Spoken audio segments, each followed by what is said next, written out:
patingin ko sa likuran. Sabay na kapag ko, Lord. Kaya tinataas kami sa iyo, tinataas namin ang mga kamay. Bilang pagsuko, Diyos. Sa lahat ng mayroon kami, and Lord God, apart from you, Lord God, wala kaming magagawa kami.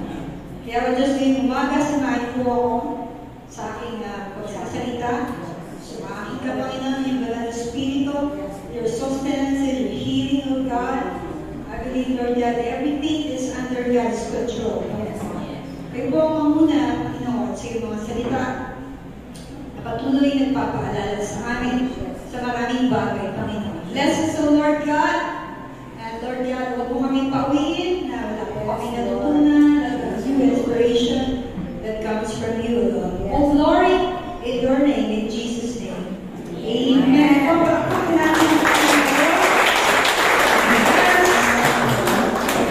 ang Grandma's Church. Alright, so I'm not supposed to be our speaker, but Pastor Alex handed this to me. So you have 7 please, because our topic is about medyo pamilya. Pero sige na, okay lang dahil ang salita naman ng Diyos ay pagtuloy kong nagtuturo sa atin at tayo po ay magpatuloy sa ating po series sa buwan na to. It's about mga katungkol natin. Leadership in the family. Okay, so before yan, okay naman po mga father, nasa atin na po. So, naman kayo po. Oh, father ako sumagot. Hallelujah. So, nag-celebrate tayo ng Father's Day. Alright, so, sa ating ngayong umaga po ay ito po ang ating pong topic. It's about the hierarchy in the family. So, meron po akong theme. Sabi dyan po, orderly and biblical hierarchy in the family. So, meron talaga hierarchy na gaganap sa kahit-saan. Pero tingnan natin po ang biblical nais ng Panginoon para sa ating mga pamilya. Amen! So, our text is in 1 Corinthians chapter 11, verse 3. Yeah. Sabi po dyan, but I want you to realize that the head of man is Christ, and the head of the woman is man, and the head of Christ is God. Ayan po. So, saan ang mga tatay dito? Makita ko nga. Mga tatay, taas na po yung mga kamay. 1, 2, 3, 4. Hindi ka lang. Si Jobber nasa sino gusto maging tatay? Sino gusto maging husband? Wala na. Ala, ay sige, tuntok na pala. Sino gusto maging tatay? Ang tiko. Not now. Why? Hindi kayo prepare. Hindi ko naman sinabi pa gusto nyo, bukas na. Pero mga boss nyo, gusto nyo mag-girlfriend. Hindi nakita ko dyan. Ito ang gusto ko girlfriend. Ang kanyang idea of girlfriend. So, ayan people. Wala po masama doon. Maging totoo lang po kasi sa inyong sarili.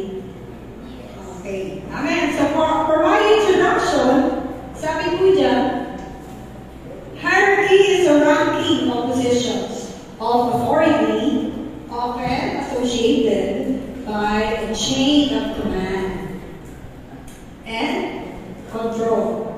So, it is from the Greek word, ganda pala ng Greek word nito, no? Sabi, hieros, which means sacred, and arcane, which means to rule or order. Yeah. So it is represented as being above, below, or at the same level. Meron naman at the same level as one another. So, ganun pa rin yung hierarchy. So it's just a ranking of positions. Kasi importante po yan kahit saan na. Okay, so sabi dyan, so nagulat ako dun sa isa ko, sentence, sabi niya, please represent the speed above, below, or at the same level. So, ganun pa. Okay, so, hierarchy. So, kailangan sa isang organisasyon, sa isang, siguro, kumpanya, at sa pamilya, and even sa religious organization or sa church. Okay? Pagkaba't patay-patayin na tayo sa harap ng Panginoon, kinakailangan mo rin yung morality and position. Okay? Bakit daw? For chain of command and control. Okay, so importante yan sa ating next slide. Yan. Saan? Bakit daw? Sa organization, so we have to be organized.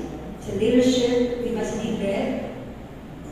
And then commands, so we be guided. Responsibilities and duties, dapat maging responsible tayo. And of course, the function, so rightly, and last is accountability. So, lahat po yan, ano po, walang yan. Naiintindihan yan. So, importante. Okay po, so, nag-release tayo dahil hindi ako nagmamadali. May practice kami namin sa present sa puso. Okay, so how was that in the family? So, paano ang hierarchy sa family ng bibigyan ko? Sige po, sabi dyan sa akin muna, sa ating text kanina, kung mapapansin mo yun, sabi sa text, if I can come back, okay lang this first slide, man. These slides. Sabi doon, I want you to realize that the head of every man is Christ. And the head of the woman is man, and the head of Christ is God. Ayan. So, thank you. So, balik tayo doon sa number 1. Sabi niya, God is the head of Christ. So, sabihin niyo ba, mas mataas ba? Hindi po, sapagkat alam po natin lahat that God the Father, the Son, and the Holy Spirit are just co-equal with each other. With them. Kumaan sila. Sapagkat sila po ang triune God. So, wala po tayong question doon. Hindi po ba?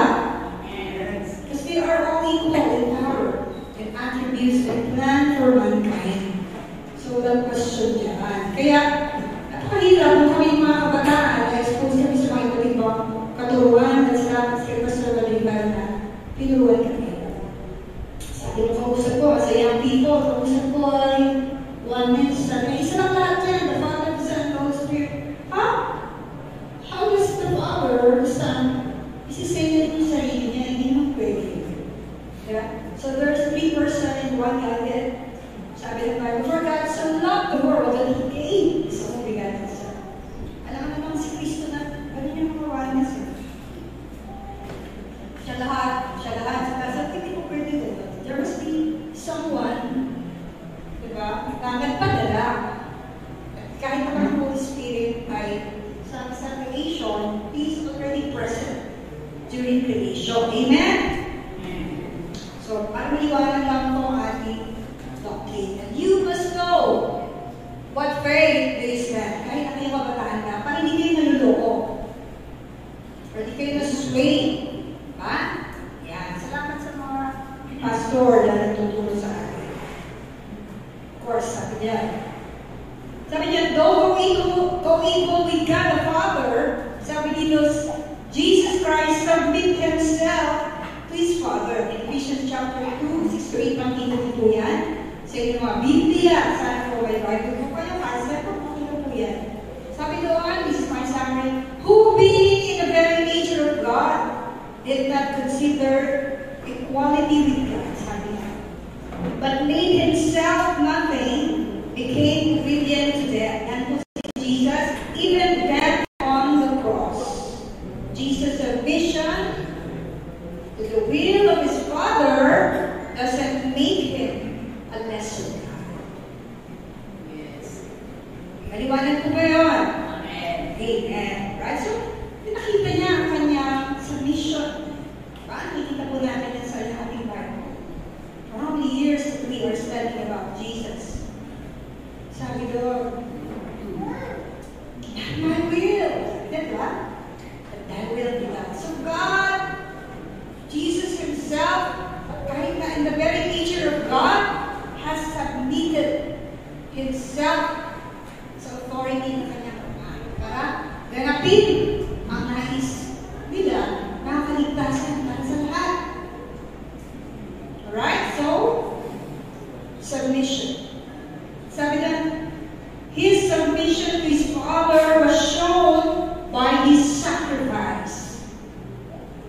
sakripisyo binigay ng Panginoon.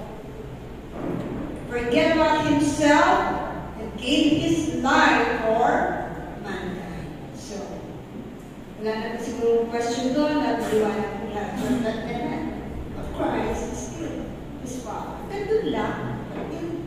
In reality, and in baby, they are going on. Okay, so let's go. Sabi diyan, so, kahit muna akong balikan, Mr. PowerPoint, masabi ko yung aking text palagi para hindi po tayo mawawala. Diyan, no?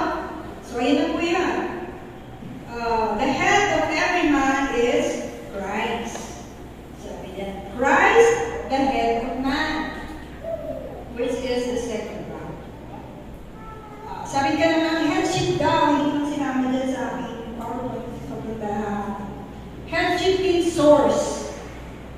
Kapag headship, ibig sabihin ko niya ay source. The man was created in the image of hindi sa buhay. Ang uturo ng mga what is that? Calvin? Darwin. TV na yun, di ba? Tinuturo sa atin, complementary. Galing na tayo sa buhay. So, hindi ko So, our headship as a man is God. Sa name of Christ, sabi gano'n. See, ang head ng lalaki ay si Kristo. So, pinag-usapan po natin ay family ko, hierarchy in the family. Okay. At sabi niya, pag headship ang pinag-uusapan, isa pa ang idea, it's about responsibility. So kapag head ka, masarap na ikaw ay may titulo, pero kaakibat po noon ay responsibility. Masarap maging leader, masarap meron kang posisyon, pero hindi mo nawawala doon yung responsibility. Diba? So, galing kay Kingo, hindi ako ng okay naman siya as a congresswoman. Ganda ng title mo kasi kung tinatawag talaga girls glory, siyempre, position. Pero ang dami pala ng responsibilidad na nakikinig ako sa kanya. As ganda ng leadership. Kahit ng leadership, as headship, times, masarap lang talagang pakinggan yung titulo, pero the responsibility na nakaakibat doon napakaliko. Kaya tinatanong ko din mga lalaki sa pinag-uusapan po natin ay hierarchy in the family. So, siguro nadagdagan na. Asan mo yung mga tatay? Hindi, nasa lokasyon nito eh. Dalawa na lang. Buti pa kanina, marami-rami. Ulitin ko ulit, sino gusto maging tatay?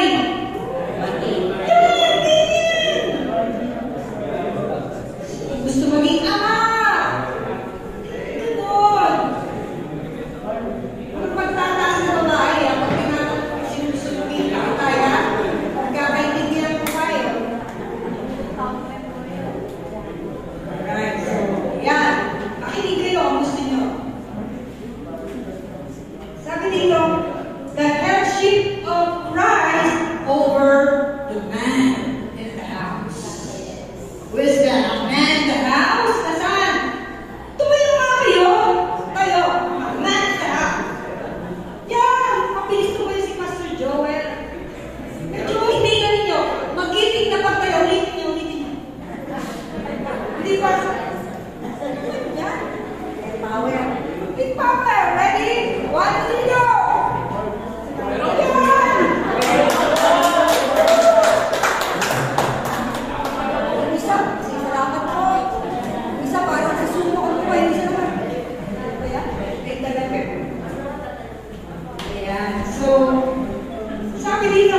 big.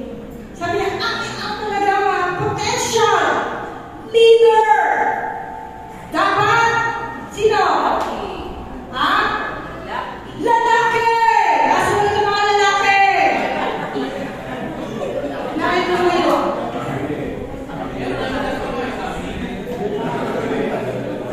Lalaki, ang sabi ko hindi lalaki. Joke lang. To Christ rule in your life, mga daddy. Sabi ni Pastor kasi, masabi ko sa inyo, meron kong nakakasa ng Facebook. Walang pastor. Hindi ko kumikot na. Meron tatayo dito, bakit ko hindi? Una lang kami dyan. Masarap ko yung umulang, tapos makinig at sumunod. Sarap kaya yun, di ba? Ano ang problema dyan eh? Pero sabi ni Pastor, nag-challenge pa kayo doon. Sinabi ni Pastor dati. Amen. Amen. Sabi niya, ang potential leader dapat ay yung mga lalaki. Amen. Hallelujah. Bakit? Kayo ang punong nilikha ng Diyos. Yes. Ahead. Do Christ's commands are obeyed by the husband or father. Sinusunod po ba natin ang kautusan ng Panginoon? Bilang mga tatay, magiging ng tatay ng tahanan. Nagrurul dapat si Kristo sa iyong buhay. Amen? Yes. Okay, bala ko kayo mag-asawa. Mga lalaki kami, mga tumas. Bago kayo magbalak-balak, gawin niyo muna, lodi niyo si Jesus. Hindi ko sino-sino lodi niyo. It must be Christ over your life. Hallelujah.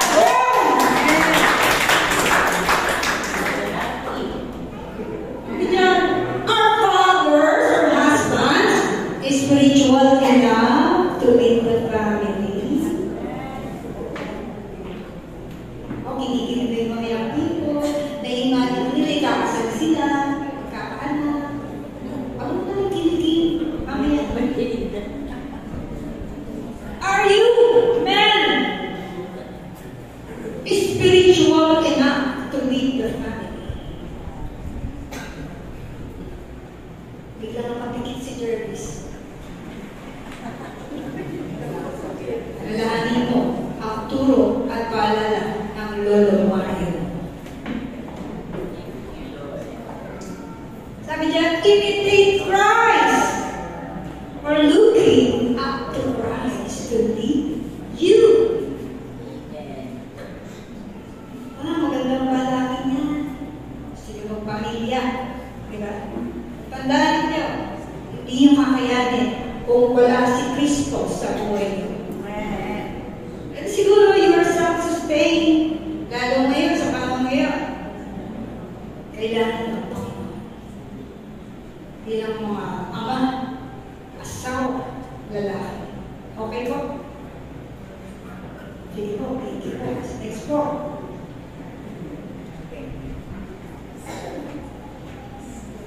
Sabi dito sa akin, di ko sinabi yan. Husband should be more highly spiritual. Yes, nakaw muna. Relax. Than the woman. The husband must be highly spiritual rather than the woman. Dapat din. Bigla akong sinagawa ko to, bigla akong nagbilang, nagpapastor na lalaki sa isa, apat na lalaki, pero limang babae pastora. Sabi ko, ako na ang Lord. Dapat mas maraming lalaki pastor.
Kuya Marshall, hindi ko po naiintindihan pang lalaki yan. Pati yung papasukin niya. Bakit? Eh, paano? Dalawa lang kami lagi kasama niyo sa babae kami. Sabi ko, kung hindi nag-ibig, papamagin mo na yan. Pati Marshall, pasukin niya. Hallelujah.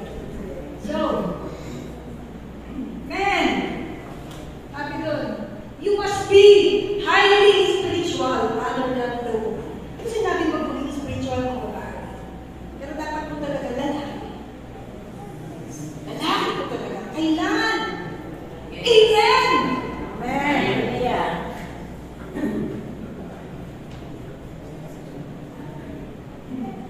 Ako tayo ng authorities. Ako tayo ng authorities, Pastor. Pastor Madigan. Kasama niya kami na naman, mga babae na naman kami. Ako, simple. Makita sa Channel 7. Ako, si Pe, si Nene. Pupunta kami sa labas bakod. At tuturuan namin yung mga sabog. Ito yung pastor. Ulan pa. Kasama kami yung pastor. Nasa ko yan, nasa yung we are holding back the style. Tinuturuan namin, grabe mga sa droga. Sabi nga may pasudante, kung di pa surrender na yung tinuturuan natin. Nung kami hindi pa sumusurrender eh. Nangangapoy ako eh. Pero dahil yung pastor namin, matapang na rin kami. Saan natin si pastor eh. Punta tayo sa intercessory group. Saan ang intercessory group? Buti na mo, puro babae na may intercessor. Nakakagin ba sa Bible? Pag intercessor, babae talaga. O babae na may intercessor, pastor, hindi kita makita eh. Meron. Ha? Si Ryan. Si Ryan pala, mas tatay. Si Ryan nga pala. Ryan kasi nasa dulo ko lagi hindi na nakita eh. May isa pala intercessor si Ryan. Pastor Dan, may kasama.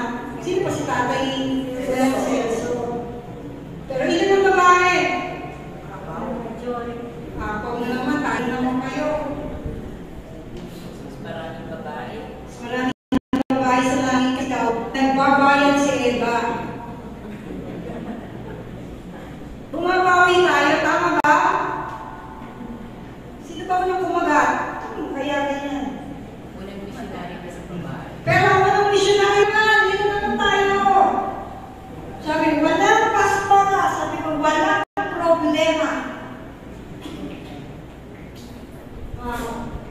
Hindi ako nalagay doon, pastora, pag umagal sila. Kasi ang emoji ko, ha? Sabi ko, pastora. Bumawi si Peter, libo-libo. Bumawi si Peter, libo-libo na, 5,000. Pero ang unang naging evangelist, kung Jesus ay risen from the dead, ay bumae. Sino? Si Mary Magdalene. Sabi, manahimik sa mga babae. Hindi mo nakapahimik yan. Marites yan eh. Kung yan mo siya ng ganito, si Jesus na buhay, papatahimik mo ba yan? Marites tayo sa Panginoon. Si Lord ang marites natin. Amen. Ayan. Sige. Yan. Sabi niya, meron nililitan eh. Mayroon po talaga ang leadership ng isang lalaki. Mamaya makikita niya. Dapat ang isang lalaki ay prepared. Bago mag-asawa. Sige lang, next slide please. Ano din yun dyan eh? Hindi pa yan. Hindi pa yan. Wala. Wala. Hindi pa yan. Sige, wag na. Okay na, balik ka na niya. We have to be prepared. We want to have a family. Man, I'm talking to you. The man.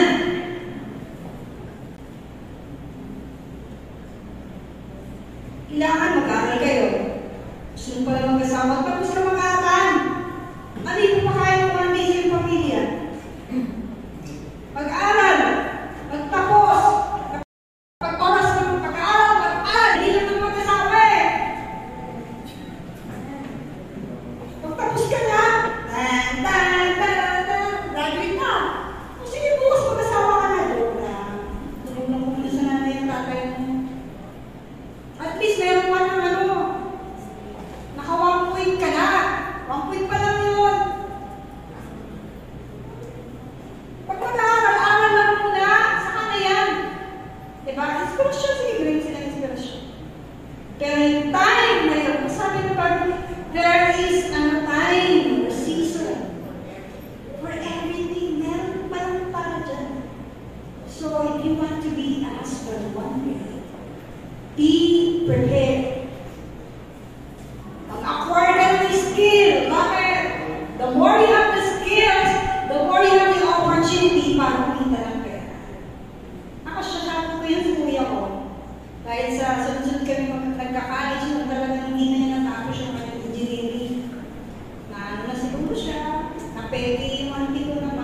magbabayad. Masira yung chikot mo, di ba? Hindi yung babae. Kung sino yung babae sa taas, sinatupok ng martilyo. Ito yan. Kasi nag-upisina ka, asawa mo nagpupukpok. Ganun, di ba? You have to prepare yourself. And sabi ko, prepare yourself spiritually. Ito sabi ko kanina. You have to be prepared spiritually. Pangalap, sumunod yung muli na tatandaan ko yun. Be healthy! Be healthy, yaman! Mga tatay, maging healthy tayo. Kaya sabi ko, the gift you can give to your family is the healthy you. Bakit? Kapag kami sakit ka na, burden ka na sa family. Ibig na dapat talaga superman talaga dapat yan. Kumakain ng maayos, walang bisyo, para laging dago. Ba't natin mga lalaki na? Hindi pa, tayo mga lalaki, sabi ko, yan na. Okay na kung lolo na. Hindi pa naman kayo lolo eh. Tapos kung tumayo pa, hindi na makabay, hindi na makabalik. To be healthy, fathers, check your health status. Ayan. Alam niyo ba, sige next slide niya, kuya. How does God deal with man in the Garden of Eden? Yung tinatawag ay spiritual prepare. Alam niyo ba, wala pa si Eva, ay nagbili na ang Panginoon, nagbili na ng command kay Adan. Check niyo yung Bible nyo sa Genesis chapter 2. Wala pa po si Eve. Sinabi na ng Lord kay Adam, ikay din ko kasi, pero hindi ko pwede kainin. Kasi Eva, kayo man, nalaman talaga yun. Bakit? Kinakailangan ko, habang wala pa kayong asawa, pag-practice kayo, sumunod palagi sa utos ng Panginoon. Yes. Ganun. Check your Bible. Wala pa si Eve, sinabi ng Diyos kay Adam, eat all this, but do not eat this fruit, because if you eat this fruit, you will die. So, ano nangyari? Ano nangyari? Dapat ang lalaki, ang ginawa ng Panginoon, hindi maganda niya ng lalaki ay nag-iisa. Ibigyan mo siya ng kasama. Para ano? Ito na, binigyan si Eva. Yung ginawa ni Eva, pinating lagi sa Shopee.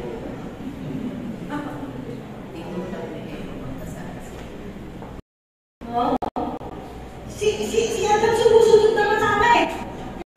Kaya siguro may konting kapabayan. Baka busy, pinapangalanin yung number, dinosaur, kaya busy. Kaya si Eva, tingnan doon. Sa prutas, sabi ng Bible, sabi, mukhang maganda sa paningin ni Eva. So kung kayo yung asawa na sila ng tayo yun, hindi ka na si Eva. Kinakailangan lagi may covering ang inyong asawa. Pinapantayan mo yung asawa. Hindi, baliktad. Bakit? Kasi yung mga natin pananampalataya, mga kolik na tayo. Yung mga tatay, yung sa labas, nahiligaling sa konsepsyon. Nakantay magpapalisa. Mga babae, nakabelo. Spiritually, yung mga babae kasi spiritual. Hindi lahat ganun. Dapat ang mga lalaki, ang mga asawang lalaki ko ay palaging covering asawa. Amen? Okay, sige. Saan tayo? Kaya, sabi dyan, saan na tayo?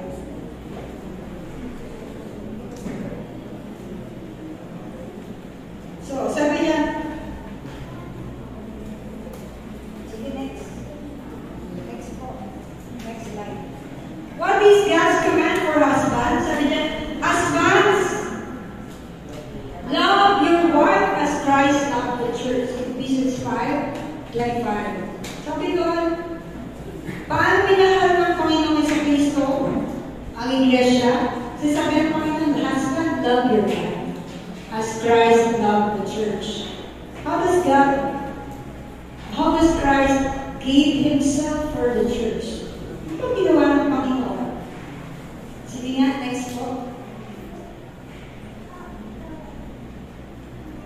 Ayan. Una, Christ protects His church. Sabi ko, yan ang ginawa ng Panginoon. Christ provides for His church. So, Christ mentors them spiritually. Christ takes care of them. Diba? At ang pinakamaganda dyan, bakit yun yung nagawa ito sa verse 27? Christ preserves His church and prepares them to be glorious, unblemished, holy, blameless. Ayan. May accountability sa Diyos sa mga husband. Husband, love your wives.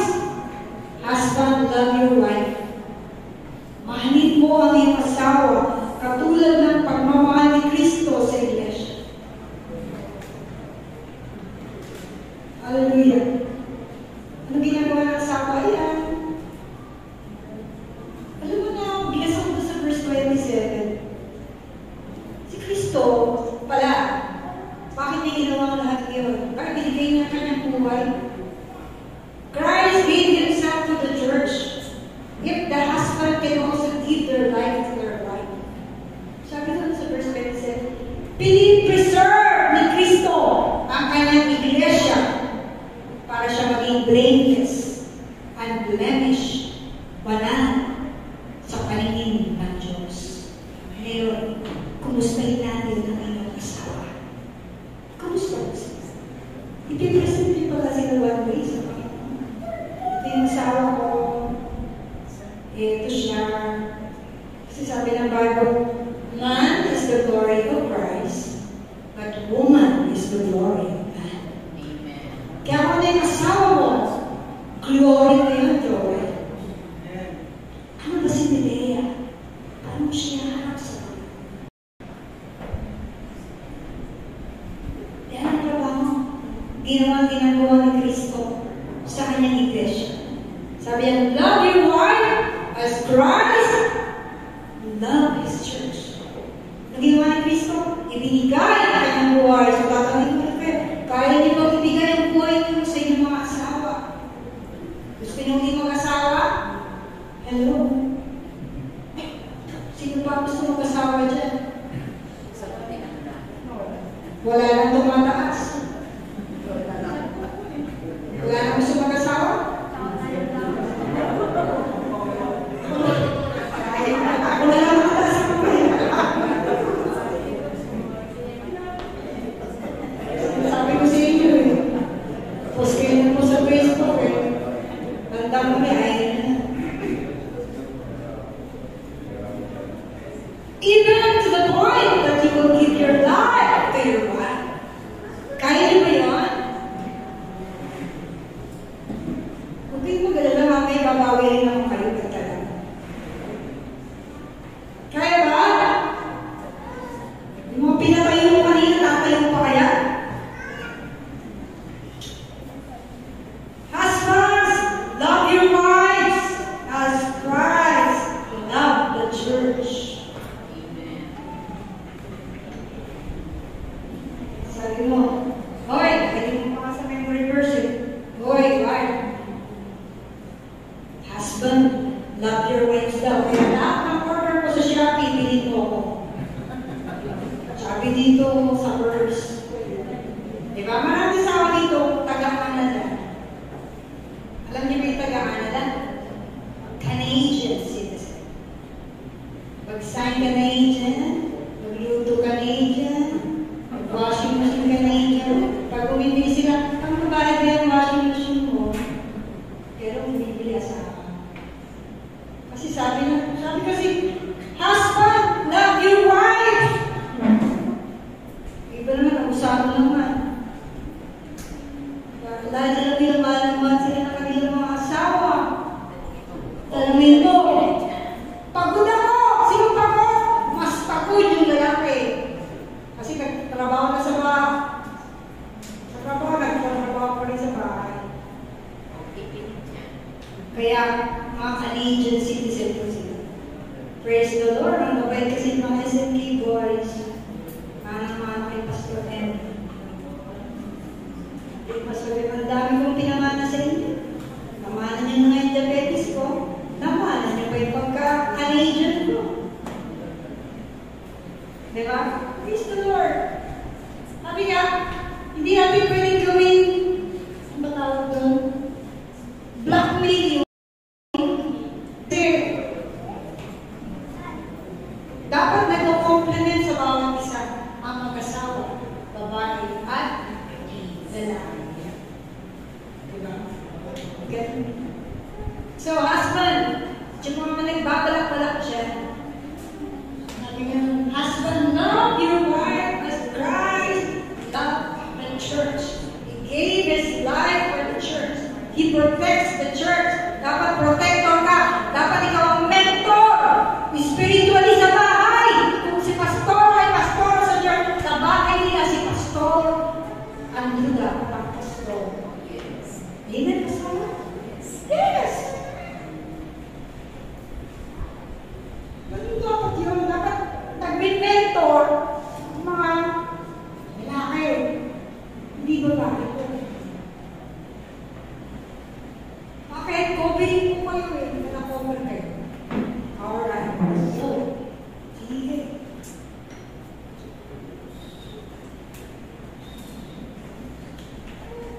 Ay, hindi ka mabalikan. Balikan lang natin kanina ng bago tayo malis na. Nung sinabi ng Diyos kay Adam, hindi maganda na ikaw ay nag-iisa. I will give you a helper. Now in another version, I will give you a helpmeet. Pag sinabing helpmeet, ang ibig sabihin pala mo, equal, partner, not inferior, but someone to be a part of Him. So hindi rin pwede gamitin ng lalaki ang kanyang dominant personality. So malakas siya para abusuin din ang kanyang asawa. Kasi may mga ganun din. Diba? Lalo mga wala sa Panginoon. Yung kapitbahay kami, mamartig yung asawa sa ulo. Gosh. Diba?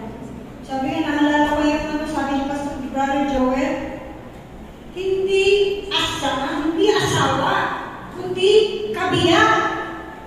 Kasi pag asawa, pag nawala na yung A, asawa na. Asawa na. Kung tanggalin natin yung S, asawa na na. Tanggalin natin yung A. Awa ka na, himalay na. Kaya, sabi ni Brother Joel, dapat ano? Kabiyak ulit. Kabiyak kung sinabi kabiyak, pag nawala yung kabiyak, hindi mo ulit. Isa na ng Panginoon. That's why iiwan ang lalaki, ang kanyang ina at ama, at sila ay magiging isa. 1 plus 1 equals 1. Kung si Jesus dapat nasa sentro, 1 plus 1 equals 1 plus 1 si Jesus. Kasi kung nag-iwalay, hindi nakasama si Jesus. Kasi naglalaki, handa sila. Kasama si Lord. Alright. So yan. Yeah. Okay. Sige, next na po tayo. Ayan. Sige lang, tapos na ako doon. Next, please. Yeah. A man is the glory, as man is the glory of Christ, woman is the glory of man. Ano po yan? Woman completes the man. So, nag-complete ang lalaki dahil sa babae. Ang babae ay nilalang para kanino? Ulitin po natin. Ang babae ay nilalang para sa hindi nilalang ang lalaki para sa babae. At isip ko lang, sabi, man is the glory of Christ. Sabi sa Corinthians, hindi kayo pwede mag-pen. Alagang mahilig ka sa Panginoon. Hindi. There are certain customs and traditions for that.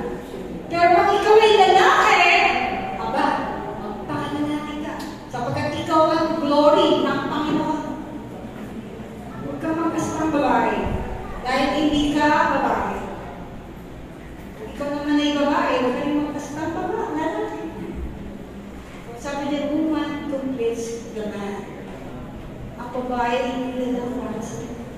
Para ano? Para maging ka-partner niya saan? Sa lahat ng panginangin mo.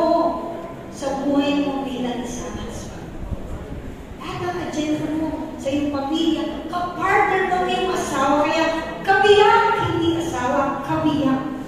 Kapatid, nakapagkawala na yun, hindi ka na kayo mag-iisa. Kulang na. Kulang na. Ayun po yun. Sige po. Sige, next po. Next, kuya. Ang ganun, how will you love your wife? Love your wife as yourself. In the same way, sa Ephesians 5:20, husband ought to love their wives as their own bodies. He who loves his wife loves himself. Halin mo yung asawa tulad ng iyong sarili.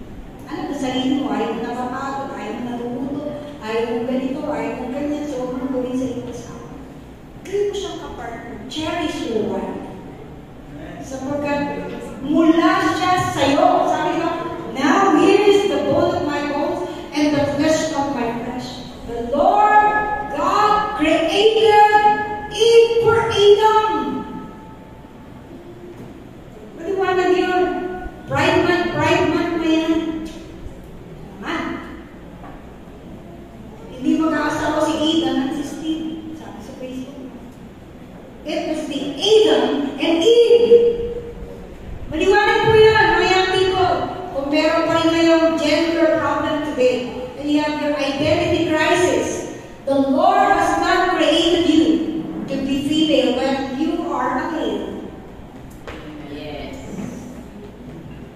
Napaka-simple, di ba? Love your wife as yourself. Ang babae yung minamahal. Bakit? Wala siya sa'yo. And she is your glory as a man. Diba? Kaya galing siya dito eh. Para ano? Ano? Para ano? Para bubugin mo? Para insultuin mo? Para i-disregard mo? No. Love your wife.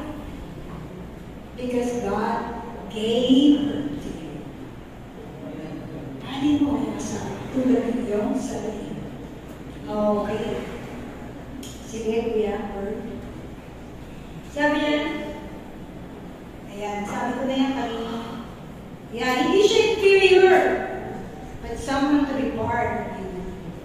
Companion, equal. Para sa kanina. Sige, next na po. Yan pa. Sabi niya sa Proverbs 18:22, a woman is a gift from God. Sige nga, sino pa naman yung asawa? Isang suliyap lang, please. Sino si Kuya? Ano Kuya Apostol niya?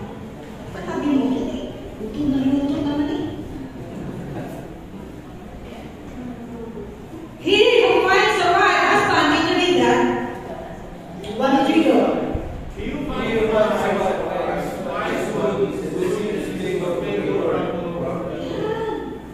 He who finds a wife finds what is good and receives favor from the Lord. Galing yun sa Panginoon asawa na tingnan mo. Oh. Yeah, sabi na si Teresa. Diba? Si Teresa is the glory of Pastor Dante. Ako napakasaya ng wife ni si Teresa. Tapos alam mo, ganyan niya.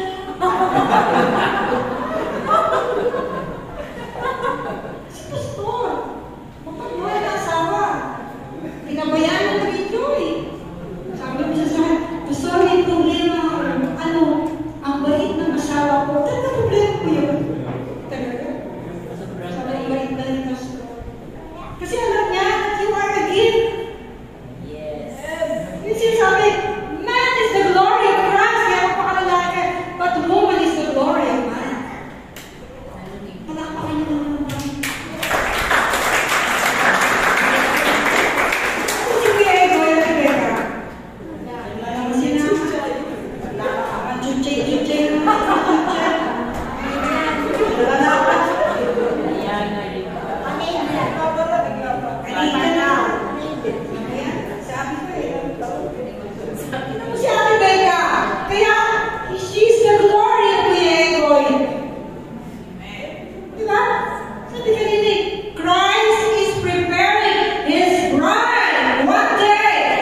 ka? Pastor, dito na ako eh. Naging mag-asawa kayo ulit. Hindi, mag-asawa kayo ulit. Okay. Sabi, hindi na ako makarelate dyan. Ayuda na ako eh. Hindi ko kasama. Kasama kayo ulit. Sabi, hindi pa lang kasama ko.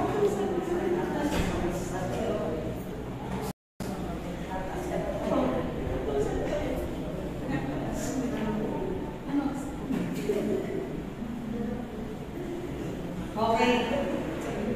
So, dapat gloria ng lalaki ang babae. Kapag ka narinig ang pangalan, ang kanyang asawa, at si Brother Rob, tsaka si Mero. Hindi ko alam kung nasaan. Kapag ka narinig yung pangalan ng asawa, ayun ba ang asawa mo? Ganun.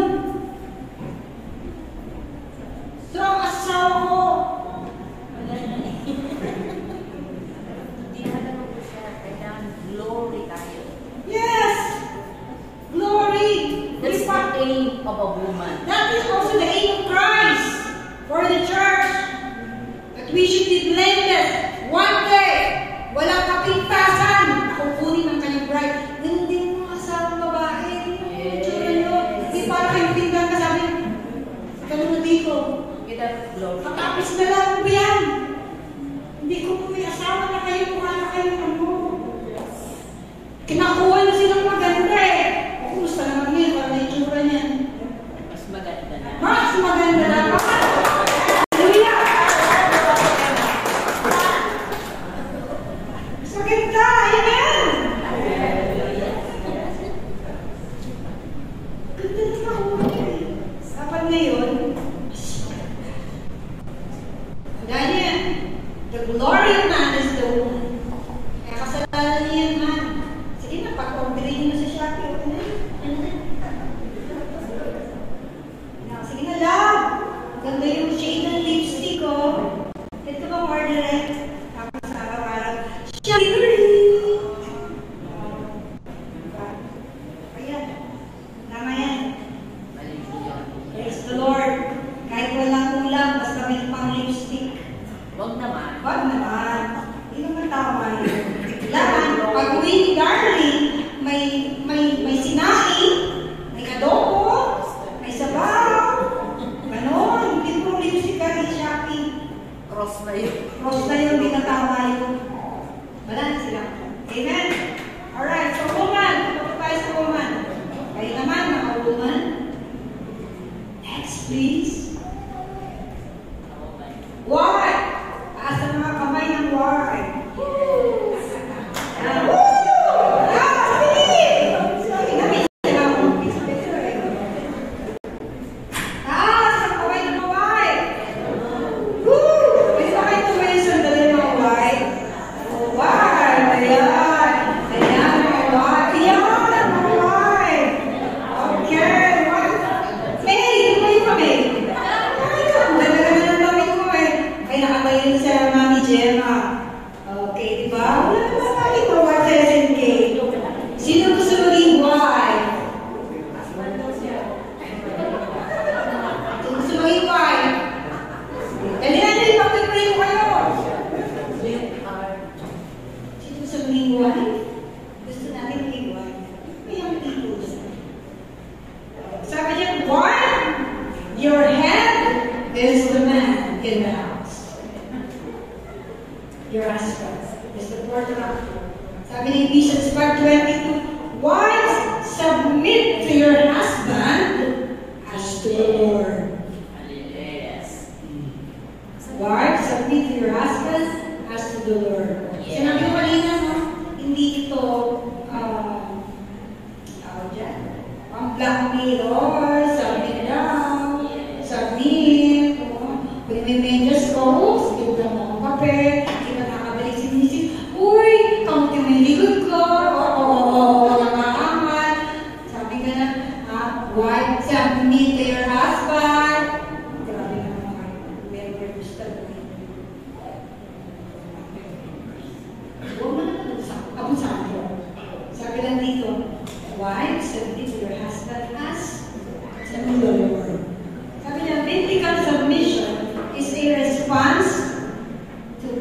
biblical headship. Listen to this. Biblical submission is a response to biblical headship. Sige, tingnan natin Ephesians 5, 20-24, never Bible, mga dyan, Master Johan. Yeah. For the husband is the head of the wife, as Christ is the head of the church, his body, which is the Savior. Now as the church submits to Christ, so also wives should submit to their husbands in everything.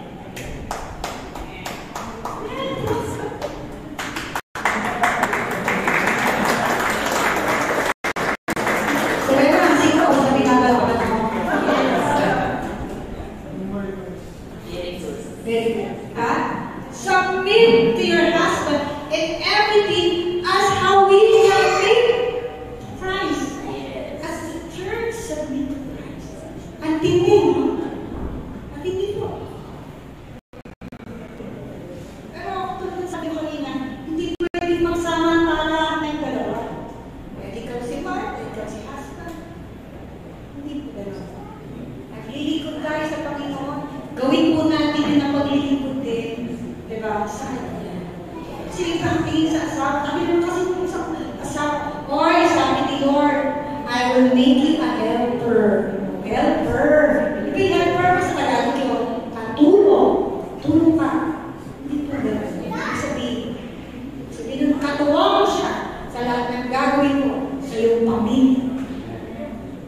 Hindi katulong na pagkatas pang ilang paso,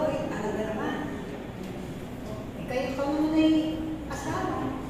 Ginagawa mo yun para sa Panginoon unang-una.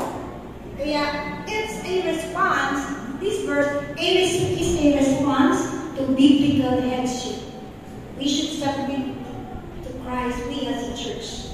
So wives should submit to your husband. In everything.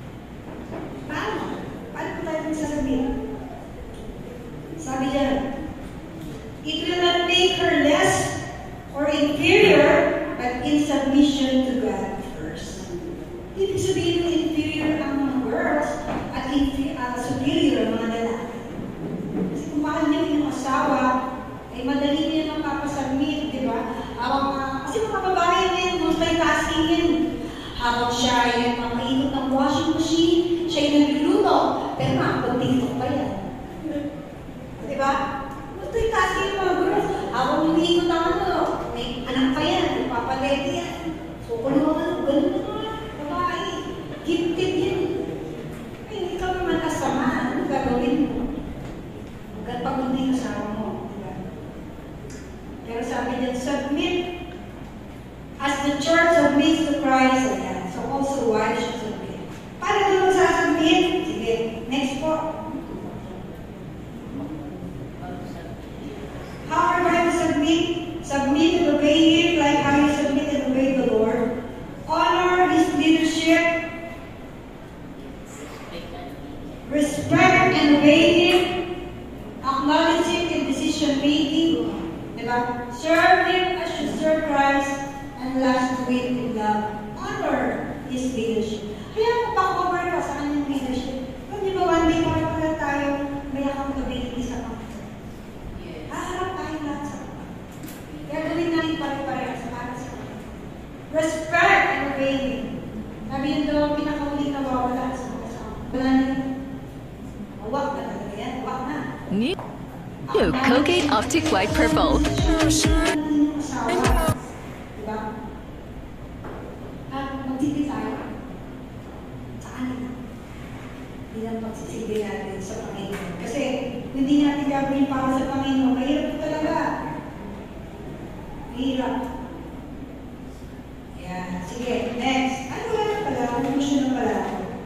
Conclusion na pala tayo. Ayan. So, ating conclusion, sabi niyan, all are one in God's eyes.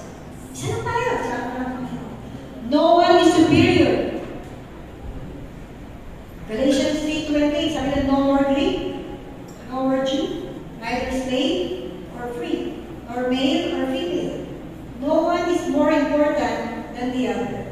Both husbands and wives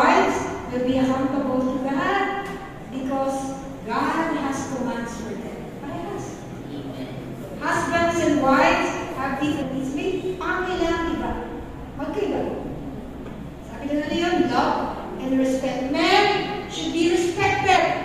But women, kinakailangan, maramdaman naman nila na sila minamahal ng kanilang asawa. Ano ba magkakabing mag-asawa dyan? Sige na, may magkakabing mag-asawa. Sabihin mo, minamahal. Minamahal mo siya. Minamahal mo yung asawa. Sabi dito. Ephesians 4:21. Submit. Pag pinakaganda po. Submit to one another out of your reverence for Christ. Hindi kaya na inuwagawa. Kaya kami nag-iwalay. Pero pag si Kristo nasa pamilya, over man, you can submit to one another. Okay? Sabi niya, compliment each other. Araw-araw sabihin mo ng maganda, bagay yung asawa. Kaya ba natin yun? Salamat lang. Ang sarap naman ng niluto mo. Ang sarap ng sinigaw mo. Ay, hindi alam mo yan. Sorry. Ano ganun? I-appreciate natin yung mga small things kasi yun ang nagpapakita.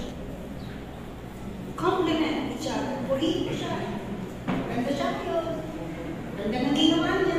Yung po yung sabihin ng compliment. Pinaka-importante dyan, di ba? Submit to one another. Why?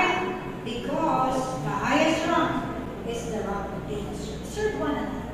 Yan lang po ang ating masasabi sa araw na ito. This is the hierarchy, the biblical hierarchy in the family. Husband, lover, wives, as Christ in the church. And what? Submit to us. Tingnan tayo lahat. Salamat po sa Panginoon.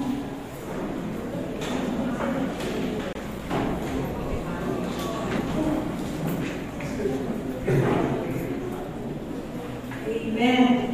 Tayo manalangin. Pero kung gusto sabihin, Pastora, okay na. Tayo manalangin. Panginoon, salamat sa iyo sa mga ito. Sa mga kapatid ko narito. Lord, kami tinawag sa bayan ni Kristo. Kayo po ang ulo na iglesia. Nawa po patuloy kayo mamuna sa aming church na to. Naging sa mga lalaki na narito. I pray patuloy sa mga husbands na nandito, Panginoon. Kasi po sila. Bigyan po sila ng ayos na perspective, mga nais mo. Sila yung magpakalalim sa Panginoon. I pray for their leadership upon their family and even sa church, Lord. Nalangin ko na magsitayo ang mga lalaki sa iglesia nito para sa purihan mo, Panginoon. I pray, Lord God, that you will guide them sa kanilang family. Kaya mo sila ng kalakasan spiritual. Kaya mo sila matalino. Palisin ang pag-iisip, Panginoon. Huwag mo yan. Makagawang kaaway sa kanilang tahanan, Panginoon. Sa kapan, Lord, ang mga tatay. It's not an easy calling, but we pray, Lord, for grace and your mercy of their lives, oh God. Even the young people today who are planning, Lord, to get married one day, to be a husband one day, Lord. I pray that ngayon pa lang bilang kabataan, mausap ka, iyan sila sa buhay na ito, Panginoon. Maging Lord ang mga wife na narito. Salamat po sa mga asawang babae natin, Panginoon. Pagpalain po sila. Patuloy sila maging support sa kanilang asawa, Panginoon. Bless them, Lord, especially in raising their children.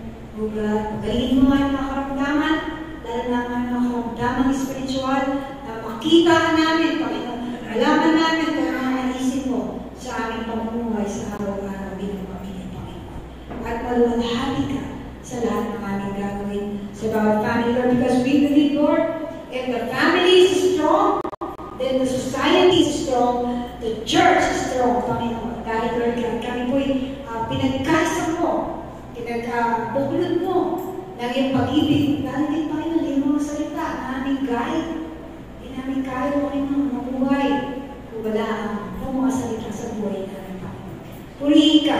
This is my prayer in Jesus' name. Amen and amen. Thank you very much, Lord.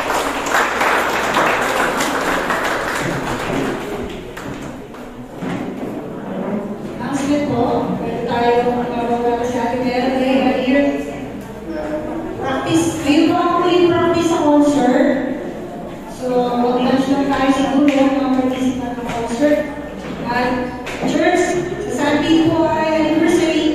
Ang yaya po tayo ng mga unbeliever sa ating po evangelism concert. Thank you very much.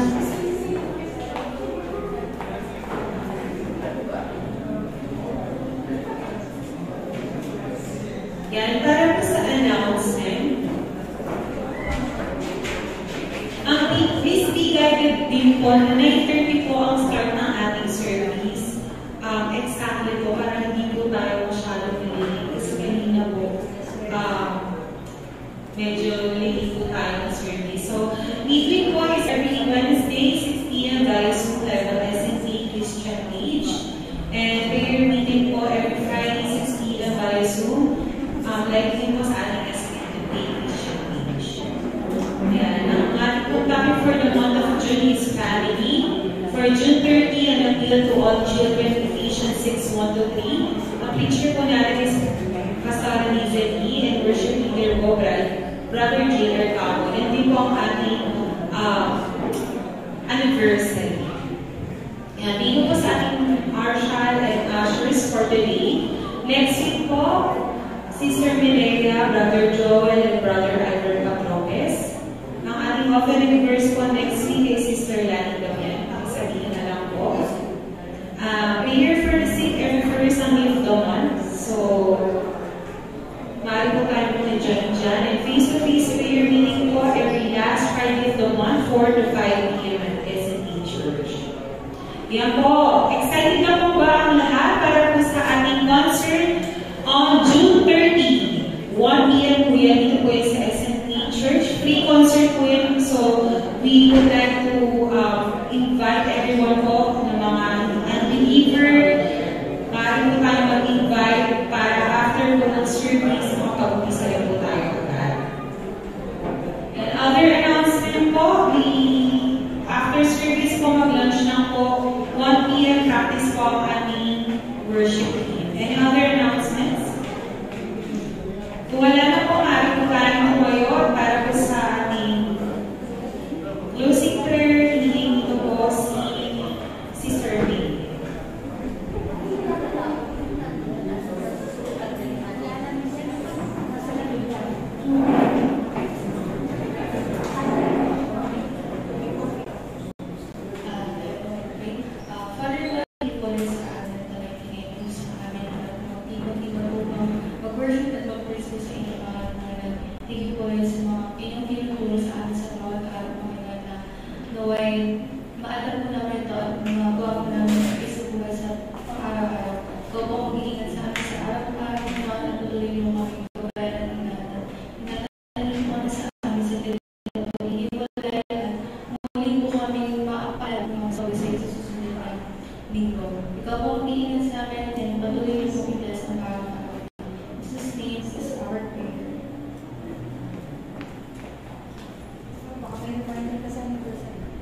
Ang walang hanggang pag-ibig ng Diyos Ama, walang hanggang biyaya ng Diyos Anak, at walang hanggang pamamahala ng Diyos Espiritu Santo ay manatili, ngayon at magpakailanpaman. Amen. So reminder po natin, ang ating pong service next week is just the same po ang time. Tama po ba? 9:30, kaya dapat maging prepared po tayo. Bring your own baang. Siguro ipo-forward na lang ito ng ating